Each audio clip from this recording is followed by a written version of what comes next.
I dag skal vi have om romantikken. Er der nogen, som kender til den? Nej, hvad er romantikken? Romantikken er delt op i 3 underperioder. Universalromantikken, nationalromantikken og romantismen. Hvad består universalromantikken af? Er det noget universalt?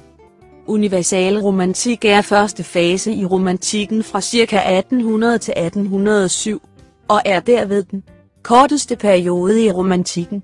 Universalromantikken er baseret på organismetanken. Hvad er organismetanken? Organismetanken danner kernen i universalromantikken, hvor kunst, natur, videnskab og historie var samme helhed. Der er faser og er fokus på opgang, modgang, nedgang og død. År og år.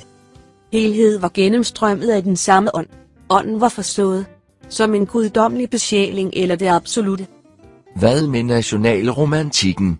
Bliver det snart ikke mere spændende med noget krig eller noget? Sjovt du nævner det. I starten af 1800-tallet tabte Danmark Englandskrigene, og slaget på Reden mistede deres flåde. København bliver bombet af englænderne, og efterfølgende mister Danmark Norge ved Kielerfreden. Danmark var et fattigt land efter de mange krige. Hvad skete der så senere? Senere går landet også i statsbankerot. Danmark helt nede. Der var ingen penge. Nu skulle danskerne samles om de resterende værdier. De skulle se fremad. Hvordan kunne de se fremad? De mente, hvad der var tabt skulle indad vindes. I 1807 begyndte de danske forfattere at skrive litteratur, som beskriver Danmarks værdier som en smuk natur. Hvad med genretræk? Et af de største genretræk i nationalromantikken var, at man havde en forkærlighed for ens nation og landmænd. Hvad var det sidste nu? Romantismen? Lige nøjagtigt. Romantismen kaldes sort romantik og skrækromantik. Det er en kunstnerisk periode. Litteraturhistorikere har anvendt om tendenser i dansk litteratur fra 1830 til 50.